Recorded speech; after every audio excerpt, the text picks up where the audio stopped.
নতুন বছর ও নতুন বছর, শুনছ আমার কথা? পৃথিবী জুড়ে রুখে দিও সব মন খারাপের ব্যথা। গত শতকের কালো ছায়া ভুলে জীবনকে দিও আলো।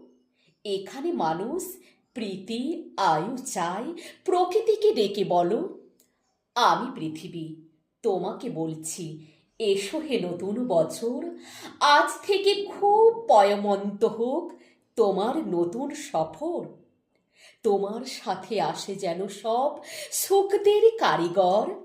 খাদ্যে বস্ত্রে ভরে দিও গরিব দুঃখীর ঘর। ধর্ম অধর্ম যে যাই বলুক, সকল ধর্ম রেখো। কেউ মসজিদে নামাজ পড়বে, কেউ বা প্রসাদ খেকো। লালসা হিংসা যত আছে